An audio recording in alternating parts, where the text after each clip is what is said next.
नमो लोई सब साहुनम ऐसो पंचनमुक्कारु सर्व पावपणासनो मंगलाणंच सर्वेसिं पडमं हवै मंगलम् मंगलं भगवान् वीरो मंगलं गौतमो गणे मंगलं कुन्दकुन्दार्यो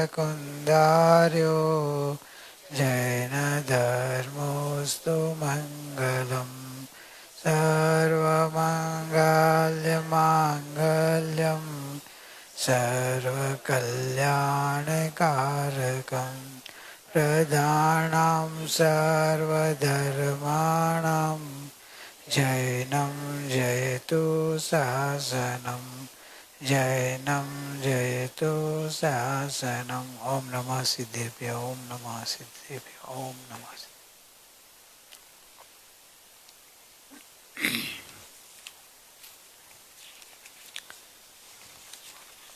संलेखना वाले की भावना यानी समाधि मरण कैसे हुए, वो जो गुरु माँ ने लिख के रखा था वो अपना स्वाध्याय में आज 10वां बोल आ रहा है। ज्यों ज्यों वेदनीय कर्म का उदय प्रबल होता जाए त्यों त्यों आप भी अधिक प्रसन्न होता चला जाए, क्योंकि दृष्टांत अभी दिया। सुवर्ण को जैसे जैसे अधिकाधिक ताप लगता है तो वैसे वो स्वच्छ होता है और कुंदन बन जाता है। इसी प्रकार तीव्र वेदनीय कर्म का उदय होने पर संभाव धारण करने से कठिन कर्म का भी शीघ्र ही समूल नाश हो जाता है। उस समय आत्मा रूपी सुवर्ण शुद्ध एवं निर्मल होकर कंचन अर्थात सिद्ध स्वरूप बन जाता है। कदाचित कुछ कर्म शेष रह जाए तो देवगति तो मिलती ही है। इधर तो ऐसा लिखा है, जो जो वेदनीय कर्म का उदय प्रबल हो जाए तो ત્યાં तो आप अधिक प्रसन्न होते जाना। और अपना अनुभव उल्टा है? सही बात है, गुरु का ही है, अपना काम नहीं है।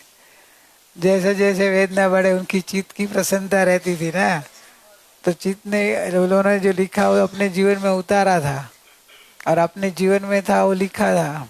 छोटी उम्र है, 21 साल की उम्र में तो यह कि जो जो अपने को अपने लिए कितना उल्टा लग रहा है कि जो जो वेदनीय कर्म बढ़े वैसे वैसा अपना चेहरा तो डाउन होता है, सामने वालों को पता ही चल जाता है कि कुछ गड़बड़ है। और इधर गुरु में ऐसे लिखा है कि अधिक प्रसन्न होता चला जा रहा। क्यों? तो पहले दृष्टांत दिया है कि क्यों, क्योंकि सुवर्ण का दृष्टांत दिया कि जो सोना है जितना इसको तपाते हैं वैसे वैसे स्वच्छ होता है। रिफाइन करने में सोना जो माइंस में से निकलता है ना, तो उसमें तो कचरा मिला हुआ रहता है, लेकिन जैसे जैसे वो तपाते हैं ना तो उसमें से कचरा दूर हो जाता है, एक अकेला प्योर गोल्ड हो जाता है। तो जितना तपता है उसमें उसकी प्योरिटी बढ़ती है। वैसे इधर लिखा है कि जिस प्रकार वेदनीय कर्म का उदय आने पर संभाव धारण करना, कठिन कर्मों का भी शीघ्र समूल नाश हो जाएगा। वेदनीय कर्म बढ़े तो अपने प्रसन्नता बढ़ानी, संभाव बढ़ाना, जागृति बढ़ानी। वेदनीय कर्म आए तो अपना चेहरा बदल नहीं देना। ऐसे तो बोले प्रसन्न रहना, प्रसन्नता प्रभुनी प्रसादी से, बोलो प्रसन्नता प्रभु की प्रसादी है। वो सबको जो दिया था ना छाता, उसके ऊपर वो गुरु माँ ने लिखा था, विक्की याद है ना? ये इसमें ये था, सॉरी, हाँ, प्रसन्नता मेरा जीवन है। प्रभु की प्रसादी तो वेदना में लिया था। प्रतिकूलता जो ऐसा है दिमाग अभी, प्रतिकूलता प्रभु की प्रसादी है, प्रसन्नता मेरा जीवन है। जब खुद का जीवन था इसलिए अपने को भी बोल दिया कि आपने को प्रसन्न रहना, कैसे भी परिस्थिति आए। किसी को पता नहीं चलना चाहिए कि आपकी परिस्थिति क्या है। क्यों? आप प्रसन्न रहो, हर समय जब भी मिलो आप प्रसन्न है तो आपको लगता है ये तो एवर आनंद में ही रहते हैं, एवर फ्रेश है। जब भी देखो वो फ्रेश ही रहते हैं, आनंद में ही रहते हैं, लेकिन उनको कोई कभी अप डाउन नहीं होता होगा। हमारा तो कि रोज का कितना अप डाउन होता है, शरीर, मन, घर, परिवार, कर्म, उदय, आजू बाजू का, खाने पीने का, संयोग में घर के मेंबर कोई हो कोई नहीं हो, कोई चला जाए, कोई बाहर घूमने जाए, कोई मिलने जाए, तो ये अपना अप डाउन हो जाता है। और कोई भाड़े का घर खाली करके दूसरे घर रहने जाए तो भी अप डाउन हो जाता है, होता है ना। भाड़े का घर खाली करके जाए तो, भाड़े का घर समझते हैं ना। अभी आपको तो शायद ओनरशिप होगा ना, आपको तो कोई प्रॉब्लम नहीं है, क्यों आपको तो आपका घर खुद का है ना, आपका भी खुद का है, आपका ही खुद का। भाड़े के घर वाले तो कोई है नहीं ज्यादा करके, कोई एक दो जन थोड़े होंगे। जीव ने ये भाड़ा का घर नहीं लगता है, वो रहने का घर की बात चल रही है ना। वैसे बात समझे, एग्जाम्पल तो भाई भाड़े का घर का दिया गया है, लेकिन कौन सा भाड़े का घर है वो सिद्धांत तेरे को लेना कि ये घर भाड़े का घर है, उसमें तो भी तू बोली वैसा बराबर है कि उसमें 11 महीना 2 साल 3 साल का एग्रीमेंट रहता है, वहां तक वो भी निकल नहीं सकता है। इधर तो क्या मालूम कब है वो, इधर तो एग्रीमेंट कब खत्म होने वाला पता नहीं है ना। एक तो कभी नोटिस आ जाती तुरंत, कितनी तुरंत, कुछ नहीं हुआ, बाथरूम गए उधर ही नोटिस आ गई ले उसकी नानी की, बस पूरा हो गया। अरे कभी आएगी पता नहीं है, 11 सेकंड बोल रही बात सही है, कब आ जाएगी नोटिस। तो जागृति लाओ इससे देख के कि ये भाड़े का घर है, जब कभी भी खाली करना पड़े तो अभी ऐसा घर में जाए कभी अपने को निकाल नहीं सके। अपना खुद का ऑनरशिप का हो ना, उसमें कोई नहीं निकाल नहीं सकते हैं। परमानेंट घर अपना ऑनरशिप का हो, खुद का घर, तो कोई निकालेगा क्या। अपना खुद का घर प्राप्त कर लो ना, उसके घर पे चले जाओ, फिर कभी कोई निकालेगा नहीं। कहाँ है वो घर। सिद्ध सिल्ला तो उधर रहने का घर है, पहले सिद्ध स्वरूप जो अपना है त्रिकाली ध्रुव परिपूर्ण परमात्मा, उसमें अपनापन करके उसमें बैठ जाओ तो आपको कोई प्रॉब्लम नहीं आएगा। तो एक गुरु ने माना ये लिखा है कि वेदनीय कर्म का उदय होने पर संभाव धारण करना, संभाव धारण करना लिखा, लेकिन प्रैक्टिकल संभाव कब आएगा। अपने त्रिकाली स्वभाव के बिना वेदनीय कर्म में संभाव आएगा ही नहीं। वेदनीय कर्म जितना जितना बढ़ेगा, इधर तो लिखा है कि प्रसन्नता बढ़ा, अधिक प्रसन्न होना है, लेकिन आपने को तो अधिक डाउन हो जाता चेहरा, बेचैनी, घर वाले ऊपर नीचे हो जाएंगे, उनकी भी प्रसन्नता चली जाएगी, नहीं डरने लग जाएंगे कि भाई इधर तो अभी सर दर्द हो गया तो कितने लोग, पूरे घर वाले का सर दर्द चालू हो जाएगा। उनका सर दर्द ऐसा है कि उनका सर दर्द घर में जितने हैं उनका भी सर दर्द चालू हो जाता है, इतना ऊपर नीचे कर देते हैं। इसलिए आपका सर दर्द ना हो ऐसे प्रार्थना करते होंगे कि कभी हमारा हाथ चलेगा लेकिन उनका सर दर्द नहीं होना। कितना विषम भाव हो जाते। ज्ञानी बोलते हैं कि भाई देखो कर्म, वेदनीय कर्म क्यों आए, वहां से जाना पहले, क्यों आए। पूर्व में किसी को वेदना दी है तो ही आया, बराबर है। पूर्व में वेदना दी है तो अभी आएगी। इसे बहुत लोग अभी किसी को देना नहीं, मानसिक वाचिक और कायिक। मानसिक, मन से भी नहीं, वचन से भी नहीं, काया से भी नहीं। पहले तो वो नक्की कर लो कि वेदना नहीं देने नहीं। और पूर्व भी दे दी है तो अभी हाथ में नहीं है, वो तो दे दी है अपने वेदना, तो अभी तो आएगी। तो अभी आई उदय में नया आकुलता करेगा, आर्त ध्यान करेगा तो वेदना कम हो जाएगी क्या। जो है, लेकिन वेदना का फीलिंग में फर्क पड़ जाता है। आप वेदना को हंसते हंसते आई कि अभी मैंने बोई है तो आने देना, अभी आई है तो अभी क्या मैं निकाल सकने वाला नहीं हूँ, मैं उसको कम भी कर नहीं सकता हूँ, उसका प्रतिकार भी नहीं कर सकता हूँ, तो अभी मैंने जो हंसते हंसते बोया है तो हंसते हंसते ही भोगूना है, क्यों रोता रहूं। आई है, आई है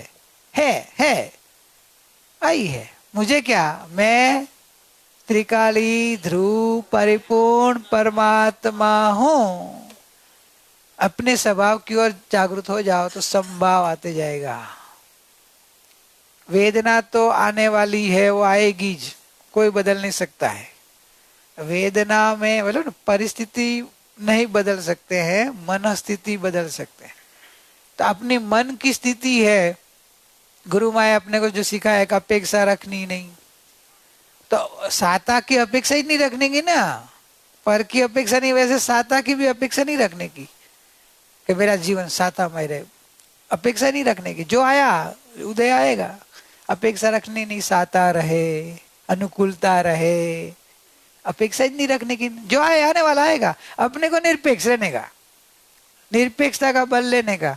तो निरपेक्ष हो तो साता हो तो निरपेक्ष, असाता हो तो भी।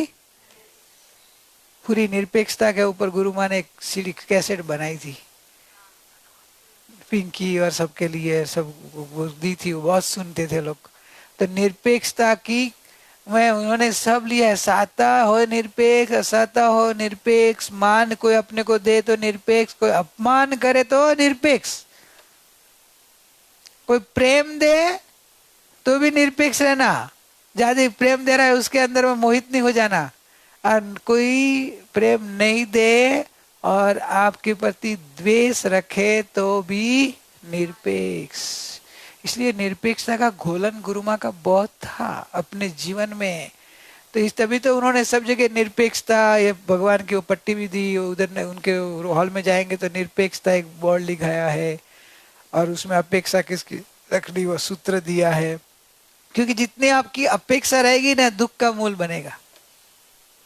जितना निरपेक्ष, परम आनंद शांति का अनुभव होगा। क्योंकि वह तो वहां अंदर तक लेके गए थे, त्रिकाली स्वभाव तक निरपेक्षता में लेके गए हैं कि कर्म के उदय से निरपेक्ष, शरीर से निरपेक्ष, बाह्य द्रव्य, क्षेत्र, काल, भाव, साता असाता, अनुकूलता, प्रतिकूलता, सबसे निरपेक्ष बनाया। जगत के सर्व जीवों से निरपेक्ष, संयोग में रहे सब परिस्थिति से निरपेक्ष, सबसे निरपेक्ष कराया। शरीर से भी निरपेक्ष ने, कर्म के उदय से, मन से भी निरपेक्ष, पर्याय से भी निरपेक्ष बना दिया था, पर्याय से भी निरपेक्ष। तभी त्रिकाली ध्रुव का कितना बल होगा, सोचो आज कि पर्याय में, पर्याय से भी निरपेक्ष तक उन्होंने ले लिया। मैं पर्याय से भी निरपेक्ष द्रव्य हूं, पर्याय थवा काड़े थाय जो होने योग्य होगी, उसकी क्रमबद्ध योग्यता में जो हो रहा होगा, मैं त्रिकाली ध्रुव परिपूर्ण परमात्मा हूँ। बस पर्याय में जो भी हुआ मैं नहीं हूँ, मैं परिपूर्ण, मैं परिपूर्ण त्रिकाल ध्रुव। इतना स्वभाव का निरपेक्ष बना, अंदर से बल आया, संयोगों से निरपेक्ष हो गए। साधना में अपनी साधना चालू होती है, बाहर में कोई विघ्न आए तो उनसे भी निरपेक्ष। कोई विघ्न करे, कोई उपसर्ग करे तो निरपेक्ष रहना, वो मैं नहीं हूं, मैं त्रिकाली ध्रुव परिपूर्ण परमात्मा। निरपेक्षता, तभी आप साता तो प्रसन्नता तब रहेगी ना। असाता वेदनीय कर्म में प्रसन्नता रखनी है तो साता की अपेक्षा रखनी नहीं, क्योंकि साता की अपेक्षा चित्त को बेचैन बना देता है, प्रसन्नता नहीं रह देती। थोड़ी बेचैनी कि साता हो तो ओह कैसे मजा मजा, थोड़ी देर में सुबह आपको मिले होंगे, दोपहर में मिलेंगे, शाम को मिलेंगे, तीनों का चेहरे का फोटो लेके रखना, एक सिरखा नहीं होगा। आदमी वही का वही, चेहरा बदलता हुआ, बदलती तस्वीर। क्यों? परिस्थिति बदलती है, मनस्थिति बदलती है, चेहरा जल्दी बदल जाता है। मन का दर्पण है, मन का जो है अंदर में, मन में क्या हो रहा है वो चेहरे से पता चल जाता है। चेहरे तो मन का, तो मन में क्यों ऐसा हुआ? तो अपनी इच्छा रूप नहीं हुआ, अपनी अपेक्षा रूप नहीं हुआ, निरपेक्ष तो निरपेक्ष है। तो ये जितनी निरपेक्षता आएगी तो संभाव आएगा, तो आपके कर्म, कठिन कर्म भी शीघ्र ही समूल नाश हो जाएंगे। प्रसन्नता में आप आत्मभाव को, और जितना प्रसन्नता में रहो तो कितने तो कर्म आपको बिना भोगे निर्जरा हो जाएगी। आत्मभाव में रहने से, प्रसन्न रहने से, निराकुल रहने से, निरपेक्ष रहने से आपके कितने तो कर्म ऐसे ही चले जाएंगे। और जो भी आया है उसमें भी आपकी प्रसन्नता रहती है तो आपको नया कर्म नहीं बंधेगा। समझे क्या? नया कर्म नहीं बंधेगा, क्योंकि नया कर्म आर्त ध्यान रौद्र ध्यान से बनता है। आप तो प्रसन्नता में रहे हो, आत्मभाव में रहे हो, धर्म ध्यान में रहे हो, तो नया कर्म नहीं बंधेगा। तो ये बल कहाँ से आया लेकिन भाई? तो पहले तो ज्ञानी पुरुष बोलते हैं कि जीव को वेदना इतनी दुखी नहीं करती है, वेदना का भय ज्यादा दुखी करता है। वेदना से भी ज्यादा वेदना का भय बहुत दुखी करता है। लोग को कभी कभी इंजेक्शन की सुई देख के बहुत भयभीत होते हैं, और कभी कभी दूसरी बातों में रखे और इंजेक्शन दे भी दे तो पता भी नहीं चलता है उनको। जितना वेदना इंजेक्शन देते समय होती है, इतना से भी ज्यादा वेदना उसको देख के होती है। तो क्यों क्यों होती है? क्यों क्यों ऐसा है? भय। क्यों ऐसा होता है? भय। भय ऐसे अनंत काल से जीव को भय संज्ञा है ना, तो पूर्व के संस्कार लेके आए हो, वो रटा हुआ है, और इस भाव में भी ज्ञान का बल लेके वो संज्ञा को काटा नहीं है, लेकिन पुष्टि दी है। नहीं नहीं, मेरे को तो भय लगता है, मैं तो बहुत डर। ये नहीं, डरना क्या, इसमें भय क्या है? शरीर को क्या होता है? कुछ नहीं होता है, जड़ के अंदर जड़ जाता है। मेरा तो ज्ञान होता है, मेरे को ज्ञान होता है। ऐसे ऐसे तो प्रकृत अंगुली ऐसे ऐसे करके देखने का क्या हुआ, ज्ञान हो रहा है, बस इतना ही वेदना होती है। जितना ये अंगूठे के ऊपर नख दबाया ना, वो टाइम इतनी वेदना होती है। ओ इतनी होती है, तो डरता, खूब फोकट में डरता है। हाँ, नहीं होता कुछ, भय निकल गया ना, तो आपको आकुलता कम होगी। लेकिन नहीं नहीं बाबा, इंजेक्शन का वेदना बहुत खराब है, इंजेक्शन बहुत खराब है, इंजेक्शन का वो भय भय भय भय, बेचैनी, आकुलता हो जाती।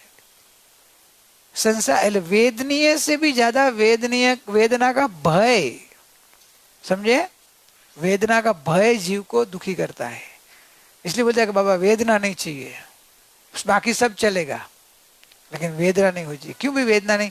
तो कि अनंत काल वो तिर्यंच और नरक गति में वेदना बहुत भोगी है ना, तो वो संस्कार भय का बैठ गया, क्योंकि नरक के जीव को सबसे ज्यादा भय संज्ञा होती है। मालूम है? 4 जो संज्ञा है न, आहार, मैथुन, परिग्रह, भय, भय संज्ञा नरक के जीव को, मनुष्य को मैथुन, और वो खाने वाला सतत तिर्यंच, और देवता को तो भय सतत, और भय के संस्कार पड़े हैं। तिर्यंच में भी भयभीत, ऐसे नहीं है, गया तो है ना अंधकार से, चालू तो रहता है नरक, संस्कार अंदर पड़े रहते हैं। मतलब ताजा संस्कार की बात नहीं है, नरक में जाके तो आई है ना बेटा, ऐसा तुरंत का संस्कार है ऐसा नहीं बोला। अनंत काल के भटकते भटके अंदर शक्ति रूप पड़ा रहता है। जब अभी शरीर के ऊपर वेदना आती है ना, तो तिर्यंच, मनुष्य और नरक 3 में ज्यादा आती है, देवलोक में नहीं आती है।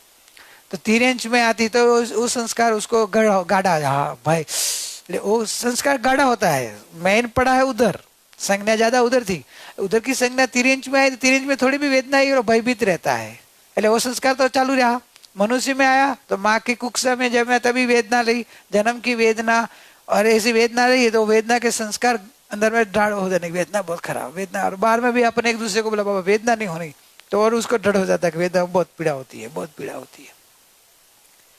तो भय संज्ञा मिथ्यात्व के कारण घुट गई है एकदम, इतनी अनंत, हम कह रहे हैं आत्मा के प्रदेश प्रदेश में मोह के ये संज्ञा बैठ गई है। तो भय संज्ञा के कारण वो वेदना से भी ज्यादा वेदना के भय से दुखी होता है। तो ज्ञानी पुरुष इसलिए बोला है कि आपको निर्भयता का विचार करना, वेदना के समय तो वेदना आएगी, इसके पहले ही निर्भयता का विचार करना कि वेदना में कुछ नहीं होता है। अनंत काल में अनंत बार वेदना सहन गई, आत्मा को कुछ नहीं होता है, शरीर को भी जड़ है, जड़ को कुछ नहीं होता है, ये तो सब मन की मान्यता है, बाकी कुछ नहीं होता है, एकदम आपने अपने आत्मभाव में रहने का कुछ नहीं होता है। ऐसा पॉजिटिव निर्भयता का सोचेंगे तो आपको भय संज्ञा कम होती जाएगी, तो वेदना का भी महसूस बना कम होता है।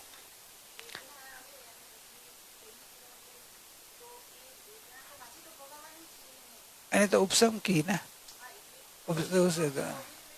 अरे तो बलवान पना लखो तो भोग लो ना, अच्छा ही है ना। पेन किलर तो आखिर तो पेन को किल बोला जाता है इधर, बाकी अंदर तो वेदना भी रहती है। पेन किलर तो ज्यादा तुम्हारा पेन बढ़ाती है, क्योंकि बीमारी ज्यादा कर देगी, तुम्हारा अंदर के कोई ऑर्गन को खराब कर देगी। तो आपको तो जो वेदना के डर से पेन किलर ली, लेकिन आपको नहीं मालूम है कि पेन किलर आपको 10 गुनी वेदना देने वाली है फ्यूचर में। कर्म तो रहा ही, और ये आपने जो सहारा लिया पेन किलर ना, तो वो अंदर के को खराब करता है, और फिर खराब होने से वापिस वेदना तो आने वाली है। ज्ञान का पेन किलर लेना, पेन किलर लेना हो ज्ञान, भगवान त्रिकाली ध्रुव का सहारा, कि मैं तो आनंद मूर्ति हूं। वेदना में केवल ज्ञान होता है, वेदना में आनंद आनंद प्रकट होता है, वेदना में भगवान परमात्मा बन जाता है। वेदना में तो हुए उपसर्ग हुए, जो भी महापुरुष के जीवन चरित्र याद कर लो, जो जो उपसर्ग आया, वेदना थी तो उसमें उनको केवल ज्ञान हो गया, परमात्मा बन गए, आनंद सुख प्रकट हो गया, आनंद शांति प्रकट हो गई, आनंद प्रभुता प्रकट हो गई। तो वेदना तो दुखकारी है कि सुखकारी? नहीं नहीं, वो तो उनके लिए, इधर आवाज ही नहीं आ रहा है डर बैठा है ना, डर नहीं मानने देता है। अरे उनके लिए सुखकारी, हमारे लिए तो हाँ। तो भरत चक्रवर्ती बनना चाहते हैं, बहुत अच्छी बात है। भरत चक्रवर्ती बनना हो ना, तो भरत चक्रवर्ती के लिए बाहर में कुछ नहीं करना है, हर पल जागरूक रहना है, हर पल। वो भरत ने मालूम है ऐसे रखा था राज सिंहासन में जब बैठे। हाँ, लेकिन उसकी बात तो पूरी स्टोरी पढ़ लेना, तू बिना मुनि बना भी तेरे को भी आ जाएगा, उनके जैसा जीवन बनाएगी तो। के इतना जागरूक रहते थे कि जब ये चक्रवर्ती नाम लिखने गए तो उधर देखा कि इधर किसी का नाम खाली नहीं है, इतना भरा हुआ है, तो किसी का एक का नाम निकाल के खुद का लिखा। तब से तो उनको वो भी गए, भरत चक्रवर्ती मैं नहीं हूँ, आज भरत चक्रवर्ती नाम लिखा, कल उधर से निकल जाएगा, जिसे एक चक्रवर्ती का मैंने निकाला, ऐसा तो मेरे पीछे आने ही वाले है। तो ये तो शाश्वत नाम नहीं है, नाम का ही मोह चला गया। और जागरूक इतने थे कि राज सिंहासन में बैठने के पहले ऐसे रखे थे राज दरबारी के उसको जगाए, चेत चेत भरत चेत काल झपाटा देत है, तो पाप के काम में जा रहा है, तेरा आत्मा का कल्याण रह जा रहा है। ऐसा बोलने वाले आदमी रखा था, उसको राज के ओर से सब पगार मिल रहा था खाली इतना बोलने का, और इनाम भी दे देता, कभी कभी जागृति बढ़ जाए तो इनाम दे देता था, हार पहना हुआ हार दे देता था, इतनी जागृति रखता था। राज सिंहासन में सब जगह जहां उसकी जागृति इतनी थी, किसकी थी वो मालूम है? वो दूध का कटोरा वाला और पीछे खुली नंगी तलवार वाले 2 सैनिक हैं, राज के अंदर में सब रखा, लेकिन कुछ इसको दिखा नहीं, याद है ना? तो वैसा तेरा जीवन बना तो तू बिना कुछ किया हो जाएगी। मतलब भरत चक्रवर्ती जैसा बन सकते हैं, क्यों नहीं बन सकते? वो भी आत्मा थे, अपन भी आत्मा है, उसकी शक्ति प्रकट हुई तो अपनी क्यों नहीं हो सकती? हो सकती है।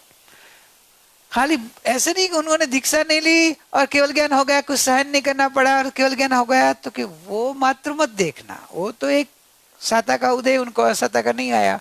ऐसे तो लड़ाइयां बहुत की थी, लड़ाई की तो देखा जाए तो कितनी असत्ता बांधी होगी, 60,000 साल किसके कहते हैं? इधर 60 साल भी 60,000 साल तो लड़ाई करने गए, 6 खंड जीतने में, परिक्रमा 6 खंड में लड़ाई करते करते 60,000 साल निकल गए जिंदगी के। तो कितनी लड़ाइयां होगी, लड़ाइयों में कितना पाप हुआ होगा, तो कितना असत्ता वेदनी बंदी होगी। तो असत्ता वेदनी तो भोगनी पड़ती है ना, उनको एक बार नहीं भोगनी पड़ी, क्यों? समझे हमें कि सम्यक दृष्टि थे, तो वहां ने वहां अपना जागृति रात बांधते समय जागृति थी, बाद में भी जागृति, पश्चाताप अनंतर में रहते थे, तो उसका निकाचित कर्म बनते ही नहीं थे, समझे? और अंदर में अपना धर्म ध्यान तो चालू था, भले वो अपने को लगे कि उनका जीवन चरित्र पढ़ेंगे तो पता चलेगा, बहुत जागरूक आत्मा थे। तो वेदना नहीं आई उनको, बांधी तो ये भी देखो, आत्मभाव में ध्यान में चले जाने से वो निर्जरा हो जाती थी। कि बांध के समय एक तो उनकी बनती थी भी सूखे कपड़े जैसे, धूल लगने जैसी, और थोड़ा में ध्यान में चले जाने निकल जाती थी। जागृत सम्यक दृष्टि न करे पावम, एक शास्त्र में है कि सम्यक दृष्टि पाप नहीं करता है, तो कर रहा है ना पाप तो हमारा ही कर रहा है, तो कि अनंतानुबंधी पाप नहीं होता है, मिथ्यात्व का पाप नहीं होता है। जो भी भूमिका है समझ तो उसको होता है, लेकिन वो पाप को ज्यादा गिना नहीं गया है, इसलिए न करे पाप बोल दिया। बड़े पाप दो नहीं हो रहे ना, अनंतानुबंधी और मिथ्यात्व, वो नहीं हो रहा है, इसलिए वो बाकी का तो उनको पाप बड़ा पाप नहीं है, इसलिए न करे पाप बोल दिया, बड़ा पाप नहीं करते। तो वो तो पाप कभी कभी उसको बिना भोगे भी निकल जाता है।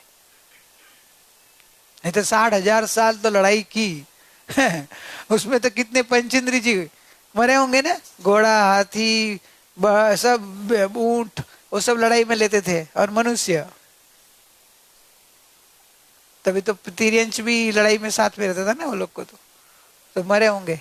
लेकिन सोच कैसे हुआ कि वेदना नहीं आई, क्यों नहीं आई? स्वरूप की सतत जागृति, आत्मभाव में रहते थे।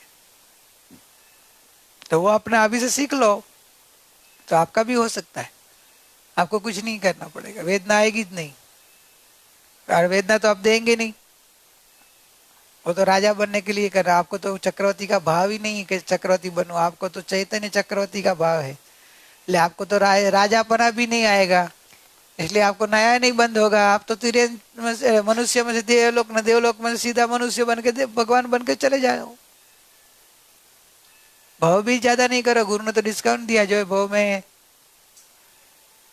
जोड़निक साइक कर लो, जोड़निक साइक ऊपर जाके साइक जोड़ ही दो, एक अवतारी बन जाएंगे, एक मनुष्य का भाव लेना पड़ेगा और मोक्ष में चले जाएंगे, एक देवलोक का बीच में भाव आएगा, करो। वो तो मनुष्य देवलोक का साता वेदनीय, भाई वो मनुष्य बनेगा वो भी साता वेदनीय, बाकी साता ही रहेगा, लेकिन ज्ञाता भाव में आएंगे तो साता आए। लेकिन इतनी साधना, इसके लिए सब तरफ से उपयोग को हटाकर अपने चैतन्य का महिमा, ये बात की बात नहीं है तो बोलने से कैसा प्लानिंग कर लो और ऐसे मन से सोच लो अरे हो जाए, ऐसा नहीं है। ये तो मन की महिमा कराने के लिए बताते, बाकी तो पुरुषार्थ स्वभाव का उपाड़े तब ये होता है। तो बताया कि शीघ्र समूल नाश हो जाएंगे, इस समय आत्मा शुद्ध होकर निर्मल सिद्धालय में विराजमान हो जाएगा, या थोड़ा कर्म बाकी होंगे तो देवगति को मिलेंगी।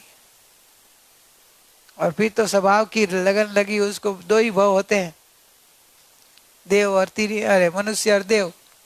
तिर्यंत गति तो गई, नरक गति गई, स्त्री वेद गया, नपुंसक वेद गया, नीचे के देवलोक भी गए, वैमानिक देव, और उच्च कुल के मनुष्य, उसमें भी आर्य क्षेत्र के, अनार्य क्षेत्र में भी नहीं। तो ऐसे स्वभाव की महिमा है, लेकिन स्वभाव की साधना किए बिना ये सब प्लानिंग करो या कल्पना करो और ऐसे आ जाए कि मेरे को, तो ऐसा नहीं है। कि मन की कल्पना करने से नहीं होता है, स्वभाव की पुरुषार्थ, स्वभाव की रुचि, स्वभाव की श्रद्धा और स्वभाव की जागृति आएगा। क्यों नहीं आ सकता है? आप भगवान हो तो भगवान भगवान नहीं होगा तो क्या जड़ भगवान होएगा? तो आपके अंदर भगवान पड़ा तो है ही, तो बस जागृत करो अपनी शक्तियों को, अपने वीर्य को उछालो और पुरुषार्थ में लग जाओ, कर्म को चूर चूर करके परमात्मा पद प्राप्त कर लो, अल्पकाल में मोक्ष हो जाएगा। ये क्या है? संसार में दुखमय संसार है, आकुलता ही भरा हुआ है, संयोग वियोग में आकुलता ही है, दुख ही दुख है। अब तो ज्ञानी पुरुष बोलते हैं कि जन्म क्यों लिया, वो अपराध है तेरा। जन्म है तो ये सब जंजाल है ना, और जन्म है तो फिर मरण है, जन्म ही नहीं हुआ तो जन्म ही कलंक लगना चाहिए। इस आत्मा को जन्म लिया ना, वो मेरे लिए कलंक है, ये कलंक मिटाना है मुझे। परमात्मा का कहीं जन्म होता है क्या? परमात्मा को 4 गति की जेल में आना पड़े तो परमात्मा के लिए कलंक है। तो मैं स्वयं परमात्मा हूं, ज्ञानानंद स्वभावी परिपूर्ण भगवान त्रिकाली ध्रुव, और जन्म मरण मेरे लिए कलंक है, ऐसा लगना चाहिए। कलंक से छूटू तो सब इच्छाएं वृत्तियां सब छोड़ के बैठ जाओ अपनी साधना में, तो आपका अंदर का परमात्मापना बाहर आ जाएगा। उसको महीन रखो। बाकी जगत के उदय भाव जो संयोग हुआ है सबको निभा लो। पर द्रव्य जानो, पर ज्ञे जानो। वास्तव में तो ज्ञे एक ही है, मालूम है? वास्तव में एक ही ज्ञे है। पर ज्ञे भी अपन कहा जाता है निमित्त अपेक्षा। बाकी दर्पण में एक ही चीज दिखती है।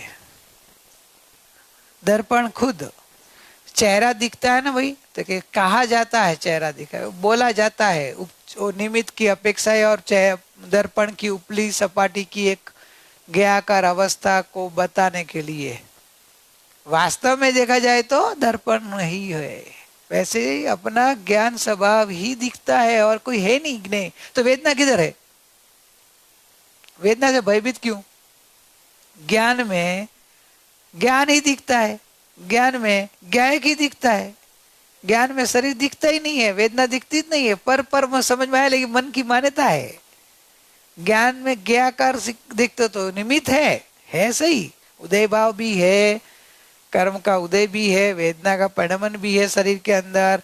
ज्ञान में नहीं है, आत्मा में नहीं आता है।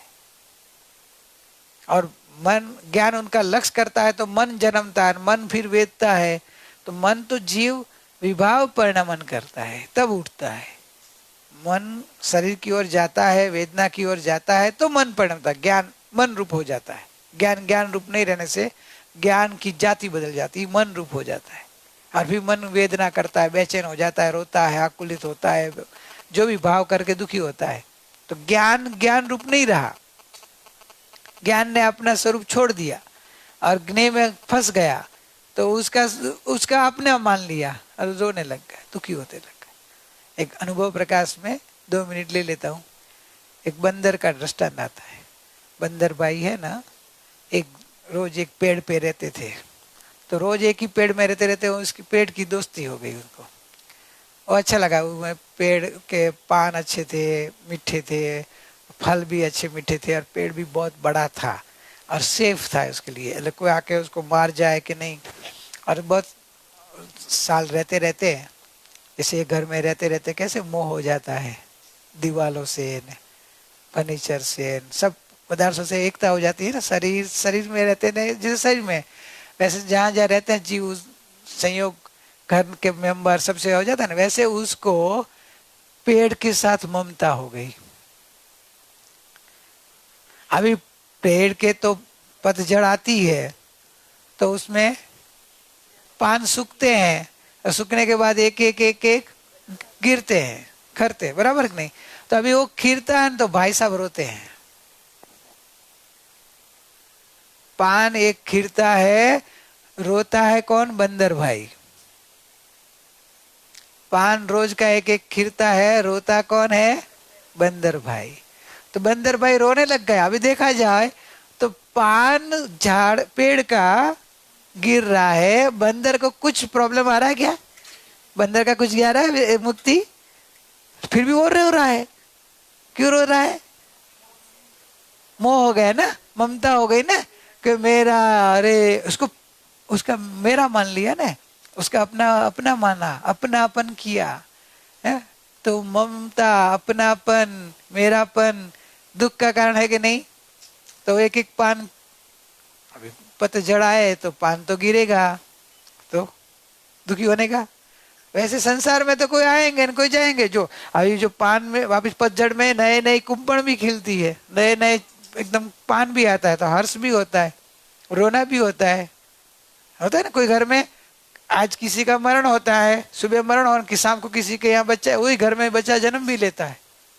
वही घर में होता होगा नहीं होता? तो है, होता है ना, वही घर में होता है। तो एग्जाम्पल सुबह शाम का रहता, कभी आगे पीछे भी होता है, लेकिन होता है। तो अभी क्या बोलो, रोना के हर्ष करना? संभा बहुत अच्छी बात है, वो तो अच्छी साधना है। संभाव रखना जो सीख लो तो साधना है वो तो फिर आपको कोई आकुलता, तो बंदर भाई को तकलीफ नहीं होगी। लेकिन बंदर भाई दुखी हो रहे हैं क्यों? लेना देना बिना है। वैसे संसार में संयोग, आहा, क्यों? आपके भी पतझड़ तो आती होगी ना, बाल झड़, बाल झड़ है। तो आपको भी अंदर में प्रॉब्लम तो आता ही होगा, बाल जैसे जैसे झड़ते होंगे। अ, तो भी आप तो भी अभी वो बंदर भाई ने बंदर भाई में फर्क क्या दिखा है? मेरापन, मेरापन समान। ज्ञानी पुरुष ने इसलिए बोध दिया है कि मेरापन छोड़ो, अपने में अपनापन करो, कि अपनी चैतन्य आत्मा को जगत के संयोगों के साथ कुछ लेना नहीं। तो ये मोह टूट जाएगा, तो भय नहीं लगेगा, वेदना उदय भाव से। और दूसरा, पूर्व के देख के आए हैं वो भी बदल जाती है। आप जितने आत्म भाव में रहो तो असाता भी साता रूप हो जाती है। और पूर्व में दी है तो वो आएगी, तो आपको अभी नहीं आने वाली है वेदना। तो ज्ञान में तो वेदना झलकती कहने की बात है, अभी तो ज्ञान ही है। तो ज्ञान में, ज्ञान जो कुछ झलकता ज्ञान में, वो गे नहीं बस ज्ञान है। तो वेदना की ले लो, जो कुछ झलकती वेदना ज्ञान में, वो वेदना नहीं बस ज्ञान है।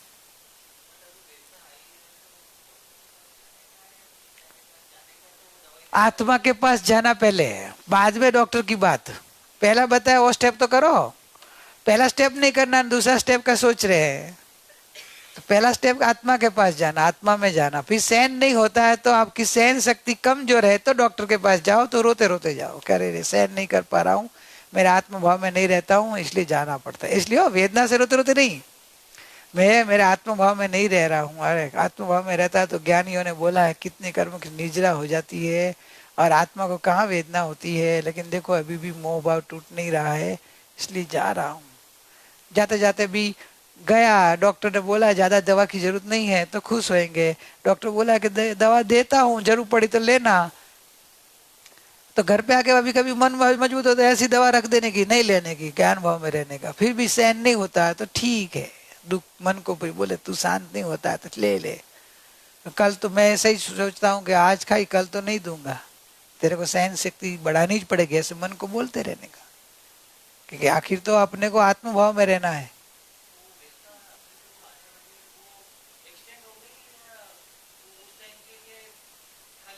दवा लेने से बोल रहा है ना, जी आंटी ने बोला ना पेन किलर लिया ना, तो क्या हुआ, दवा तो वो टाइम तुम्हारे उपशम कर दी, हाँ, लेकिन अंदर तो रहेगी ना,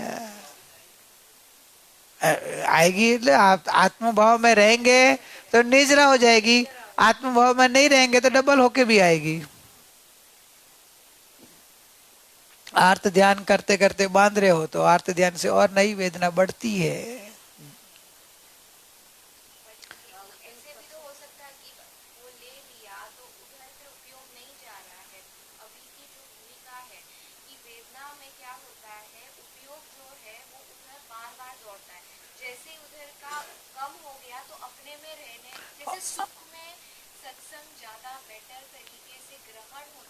तो भूमिका इतनी है तो टेम्पररी ले रहे हैं तो अंदर से खेद पूर्वक लेना, और फिर दवा लेके साधना ज्यादा करना, दवा लेके सो जाना नहीं, टीवी नहीं देखना, बाहर घूमने को नहीं जाना। थोड़ा अच्छा हो गया तो बस अभी तो मैं आ गई बराबर, दवा ली मेरे को अच्छा हो गया चलो घूमने। तो जो आप साधक दशा के लिए आप बोले कि उपयोग बार बार उधर जाता है, इधर डिस्टर्ब होता है, तो फिर आप दवा लेके साधना में बैठ जाना ध्यान में। दवा लेके क्या बैठ करते खाली अपने मन को ठगना नहीं है। दवा लेके चलो, आप बोले हमारा बार बार उपयोग जा रहा है उधर में, हमारी साधना नहीं हो रही, तो दवा लेके साधना में बैठ जाओ, तो धीरे धीरे धीरे दवा लेने का मन ही नहीं होएगा, क्योंकि ज्ञान की दवा आ जाएगी ना। तो ज्ञान की दवा श्रेष्ठ दवा है, जगत श्रेष्ठ परमेश्वर भगवान ने दी हुई दवा है, तो ऑटोमेटिक ये दवा का फिर रस छूट जाएगा। और तो आप चलो आपको डिस्टर्ब हो रहा है, आपकी बार बार मन उधर जाता है, बेचैनी हो रही है, साता में आपको हो रहा है, तो साधना करो। तो ये ज्ञानी पुरुष बोलते ठीक है व्यवहार है, ठीक है, आपको सहन नहीं होता था, आपने ले लिया। लेकिन जनरली तो इंजेक्शन दवा लेके भी दूसरे दिन तो क्या, वही दिन शाम को तो ऑफिस पहुंच जाता है, बराबर ना। इंजेक्शन लेके भी पहुंच जाता है ना ऑफिस में, बाहरगाम जाना हो, कहाँ प्रोग्राम हो, फिक्स हो गया हो तो वैसे नहीं।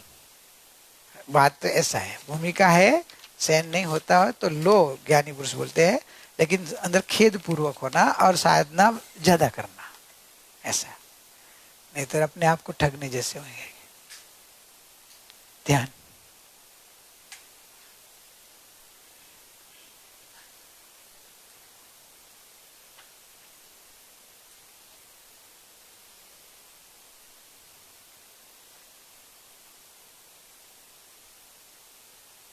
मैं शुद्ध चैतन्य गायक भगवान, आनंद का निधान, परिपूर्ण अनंत अनंत गुण धर्मों से भरा हुआ परिपूर्ण परमात्मा, अपने और उपयोग को ला भगवान। तो देख तो सही तेरे भीतर में क्या है, तेरा स्वरूप क्या है।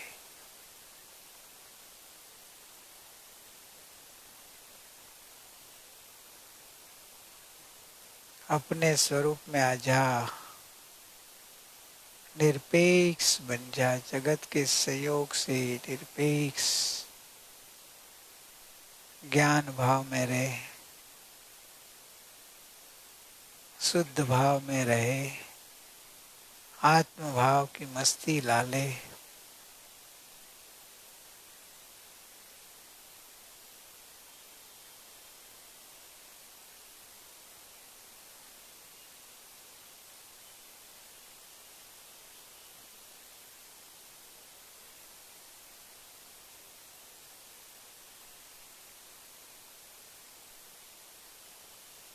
जागो भगवान, इस वास्तविकता को लक्ष्य में लेके चेतन भाव में आ जाओ, ज्ञान भाव की मस्ती लाओ प्रभु।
आनंद आनंद आनंद, सर्वांग में आनंद से भरा हुआ मैं परिपूर्ण परमात्मा।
आनंद स्वरूप मैं स्वयं हूँ। मुझे इस दुनिया में कोई दुखी करने वाला है ही नहीं, क्योंकि मैं स्वयं आनंद का पिंड हूँ। जो स्वयं होता है उसको कोई दूसरा कुछ कर ही नहीं सकता। तो आनंद रूप ही रहना मेरा स्वभाव है। दुखी होना वो तो कल्पना है, तभी भी आनंद रूप ही रहता हूँ। कल्पना से अपने आप को दुखी कर रहा हूँ, दुखी मान रहा हूँ, तभी भी स्वभाव तो आनंद रूप ही है। मानो या ना मानो, स्वीकारो या ना स्वीकारो, आप स्वयं आनंद का पिंड, आनंद मूर्ति ही हो, सुख का सरोवर ही हो। अपने को भ्रमणा से कल्पना से परमात्मा होते हुए दुखी मान रहे हो।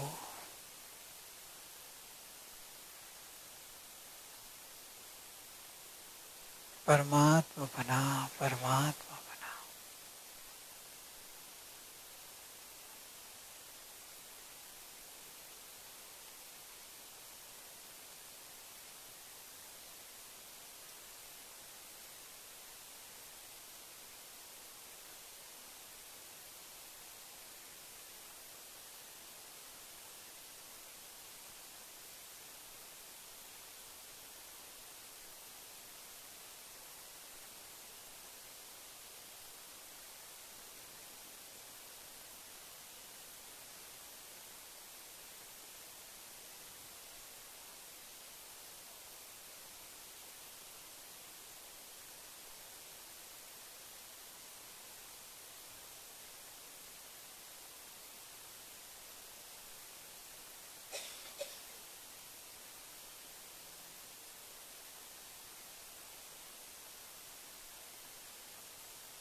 शांति।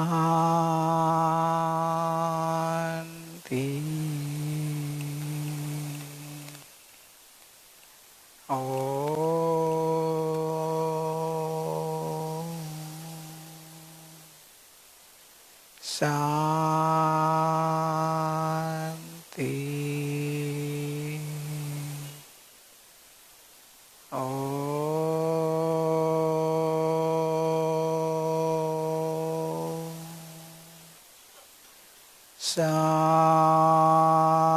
शांति। शांति।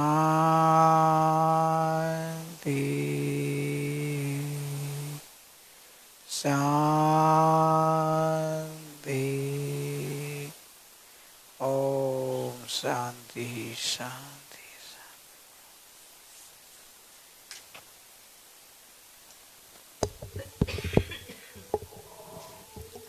Page number 94. समता थी दर्द सहू, प्रभु એવું બળ દીજો, મારી ભક્તિ સાચી હો, તું આટલું ફળ દેજો. સમતાથી દર્દ સહુ, પ્રભુ એવું બળ દેજો, મારી ભક્તિ સાચી હો, તું આટલું ફળ દેજો. કોઈ ભવમાં બાંધેલા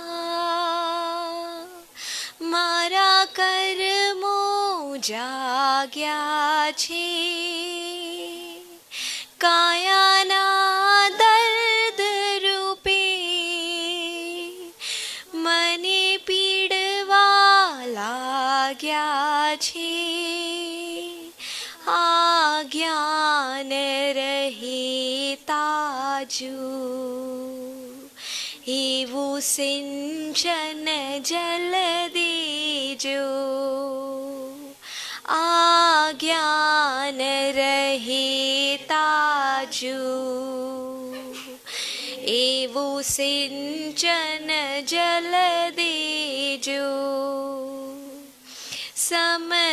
સમતાથી દર્દ સહુ, પ્રભુ એવું બળ દેજો. દર્દની આ પીડા રોવાથી મટશે નહીં, કલ્પાંત કરું તો પણ આ દુઃખ તો મટશે નહીં. દૂર ધ્યાન નથી કરવું, એવું નિશ્ચલ બળ દેજો. દૂર ધ્યાન નથી કરવું, એવું નિશ્ચલ બળ દેજો. સમતાથી દર્દ સહુ, પ્રભુ એવું બળ દેજો. આ કાયા અટકી છે, નથી થતા તુજ દર્શન, ના જઈ શકું સુણવાને ગુરુની વાણી પાવન. ઉપાશ્રય જવાનું ફરીને અંજલ દેજો ઉપાશ્રય જવાનું ફરીને અંજલ દેજો સમતાથી દર્દ સહુ પ્રભુ એવું બળ દેજો નથી થાતી ધર્મ ક્રિયા એનો રંજ ઘણો મનમાં હૈયું તો ઝંકે છે પણ શક્તિ નથી તનમાં મારી હોશ પૂરી થાય એવો શુભ અવસર દેજો મારી હોશ પૂરી થાય એવો શુભ અવસર દેજો સમતાથી દર્દ સહુ પ્રભુ એવું બળ દેજો છોની આ દર્દ વધે હું મોત નહીં માંગુ વળી છેલ્લા શ્વાસ સુધી હું ધર્મ નહીં ત્યાગું રહે ભાવ સમાધિનો એવો અંતિમ પળ દેજો રહે ભાવ સમાધિનો એવો અંતિમ પળ દેજો રહે ભાવ સમાધિનો એવો અંતિમ પળ દેજો સમતાથી જ્ઞાન જાનું પ્રભુ એવું બલ દેજો મારી ભક્તિ સાચી હો તું આટલું ફલ દેજો હર્ષ હર્ષ પ્રાર્થના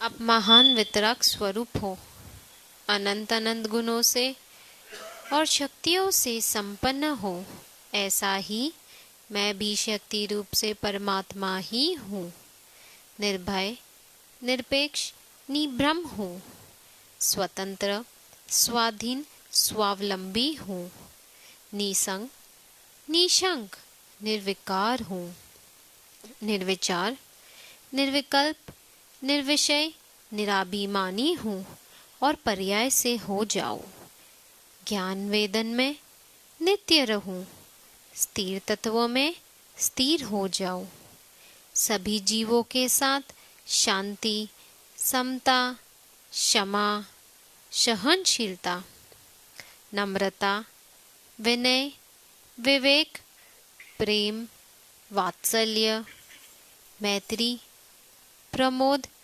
कारुण्य माध्यस्थ भाव से जीवन व्यतीत करूं शारीरिक मानसिक आदि व्याधि उपाधि से रहित होकर समाधि भाव में जीवन बिताऊं हकारात्मक स्वतंत्रता क्रमबद्धता योग्यता अनुसार परिणमन लावो अध्यात्म शक्ति अध्यात्म शांति आनंद सुख आदि को मैं प्रकट करूं सभी जीवों को परमात्मा रूप देखूं और किसी की पर्याय न देखूं सभी जीवों को मैं क्षमा करती हूँ और सभी जीव मुझे क्षमा करें। किसी के साथ मेरा वैर भाव नहीं है। सभी जीवों का कल्याण होवे, मंगल होवे, सभी जीव आत्म कल्याण को प्राप्त होवे और परम पद ऐसी मुक्ति महल में शीघ्राति शीघ्र निवास करे। यही शुभ भावना। ओम शांति शांति शांति।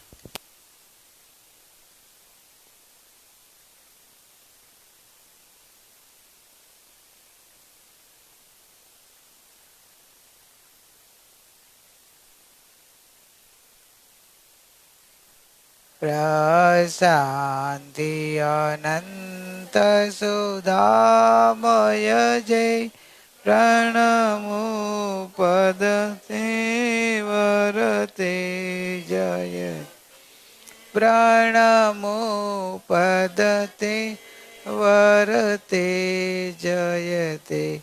परम उपकारी सद्गुरु देवनो जय। परम पूजनीय ज्ञायक भगवान नो जय। जीन वाणी मात नो जय हो।